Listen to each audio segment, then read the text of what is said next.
Hey everyone, welcome back to my channel Komal की चटपटी रसोई। तो मैं आपके साथ आज कोई रेसिपी शेयर नहीं कर रही हूँ। मैं आपके साथ आज अपना पूरा दिन शेयर करूंगी। मैंने किस तरह अपना पूरा दिन स्पेंड किया।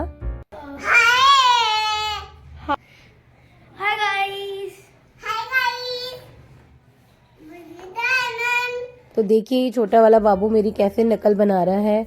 जैसे मैं बोलती हूँ hi guys, welcome back to my channel, तो ये वही बोल रहा है। तो आज हम जा रहे हैं गुरुजी के सत्संग में, जो हमारे घर के पास ही है। तो मैं और मेरी देवरानी और हमारे बच्चे, हम चारों ही सत्संग में जा रहे हैं गुरुजी के। मैं भोलेनाथ की बहुत बड़ी भक्त हूँ। मैं भोलेनाथ को बहुत मानती हूँ। जब मुझे पता चला कि ये गुरुजी, मतलब हमारे गुरुजी जो हैं वो भोलेनाथ का ही रूप है, तो मैं इनसे कनेक्ट हो गई। मतलब मैं कनेक्ट नहीं हुई हूँ, इन्होंने ही हमें कनेक्ट किया है। कहते हैं गुरुजी ही कनेक्ट करते हैं अपनी संगत, मतलब अपनी संगत खुद चुनते हैं। हम नहीं चुनते हैं मतलब गुरुजी को, गुरुजी ही अपनी संगत खुद चुनते हैं। तो गुरुजी ने भी मुझे चुन लिया है, तो मैं भी अब गुरुजी की संगत बन चुकी हूँ। यही हमारे पास आए हैं भोलेनाथ के रूप में। तो सबसे पहले हम गुरुजी का मंत्र जाप कर लेते हैं। ओम नमः शिवाय, शिवजी सदा सहाय। ओम नमः शिवाय, गुरुजी सदा सहाय। जय गुरुजी, शुक्राना गुरुजी। तो गुरुजी का यहाँ पर वार्म वेलकम हो रहा है, मतलब वेलकम हो रहा है गुरुजी का ढोल नगाड़ों से बहुत अच्छे से।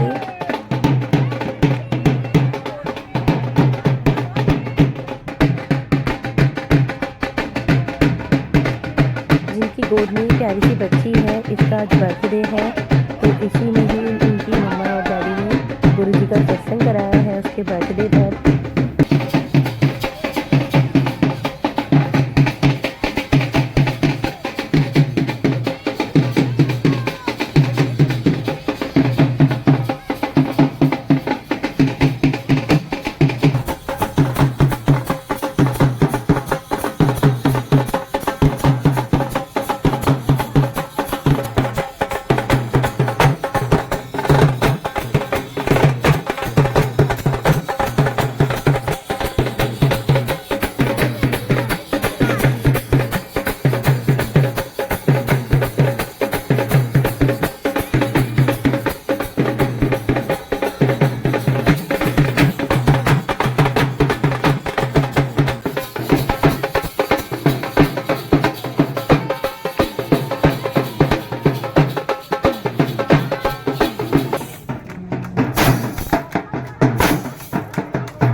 गुरुजी का बहुत अच्छे से, बहुत ग्रैंड तरीके से इन्होंने वेलकम किया ढोल नगाड़ों से। बहुत अच्छा लग रहा था।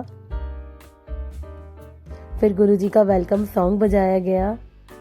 मैं सॉन्ग तो नहीं डाल पाई, और बहुत अच्छा लग रहा था, मतलब, और संगत भी बहुत आई हुई थी वहां पर। सब बहुत अच्छे से वेलकम कर रहे थे गुरुजी का। इस तरह से बीच में स्पेस दे दिया था, मतलब गुरुजी के आने के लिए। हम भी साइड में खड़े हुए थे। और उस दिन ठंड बहुत हो रही थी, मतलब मेरा तो फेस एकदम रेड हो गया था ठंड के मारे। बहुत ज़्यादा ठंड हो रही थी, धूप भी नहीं निकली थी उस दिन। फिर इन अंकल जी ने गुरुजी का वेलकम किया। सबसे पहले भोलेनाथ मतलब शिव परिवार रखा था यहाँ पर, उनके आगे दिया जलाया। भोलेनाथ शिव परिवार को माला अर्पित करी इन्होंने, क्योंकि ये भोलेनाथ का ही रूप है गुरुजी, तो इन्हें भोलेनाथ मतलब भोलेनाथ को ही पूजा जाता है इनमें। जब इनका सत्संग होता है या कोई भी हम पूजा पाठ करते हैं, और आरती भी भोलेनाथ की ही होती है। भोलेनाथ, गणेश जी, शिव परिवार, सबसे पहले उन्हें पूजा जाता है, तिलक लगाया जाता है। देखिए इस बेटी का इनका बर्थडे था, तो इसके हाथ से भी इन्होंने फूलों की माला अर्पित करी भगवान को। कुछ लोग सोचते हैं ये पंजाबियों के गुरु हैं, लेकिन ऐसा नहीं है। ये सब संगत के गुरु हैं, जो जैसा इन्हें मानता है ये वैसा ही रूप धारण कर लेते हैं। कोई इन्हें शिव रूप में पूजता है, कोई गुरु नानक जी के रूप में, कोई साईं बाबा के रूप में, कोई कृष्ण जी के रूप में भी इन्हें पूजता है, मानता है। तो हम जिस तरह से हम मानते हैं, ये गुरुजी वही रूप धारण करके हमारे सामने आ जाते हैं। गुरुजी बहुत सच्चे हैं, जो मानता है, जो समझता है, वो ही जानता है। दिल्ली में छतरपुर में गुरुजी का बड़ा मंदिर है, वहाँ पर सिर्फ नसीब वाले ही जा पाते हैं दर्शन करने। लोग बहुत दूर दूर से आते हैं वहाँ दर्शन करने, और जिसके नसीब में होता है वही गुरुजी का दर्शन कर पाता है और उनका लंगर प्रसाद चख पाता है।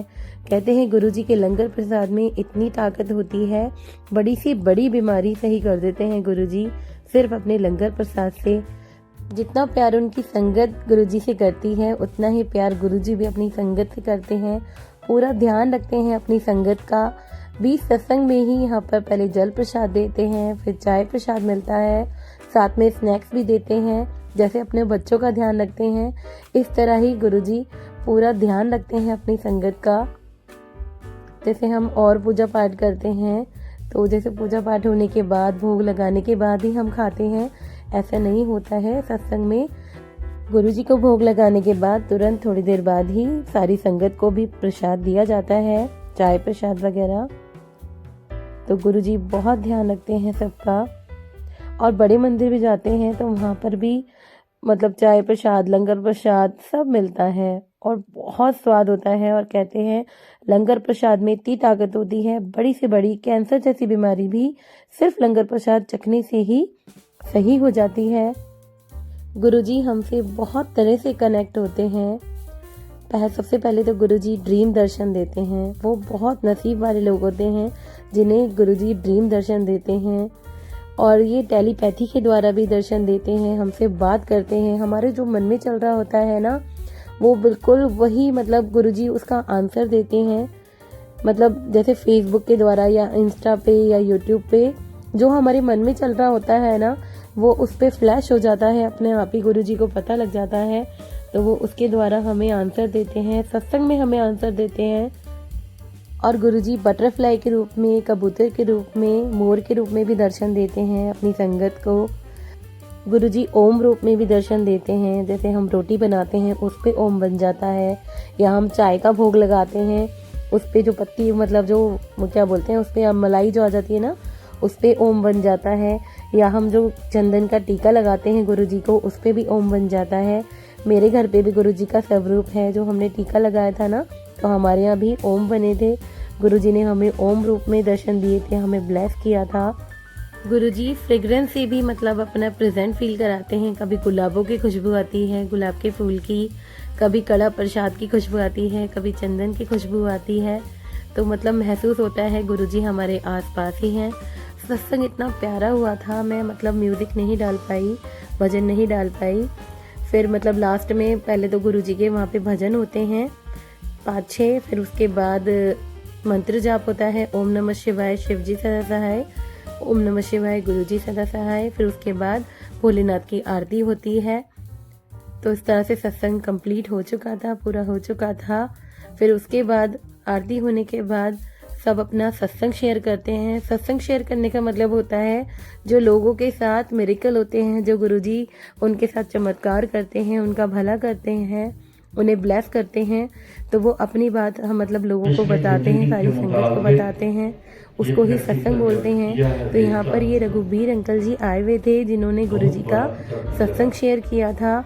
ये गुरुजी के सेवक हैं। जब गुरुजी फिजिकल फॉर्म में थे तब ये गुरुजी के सेवक थे।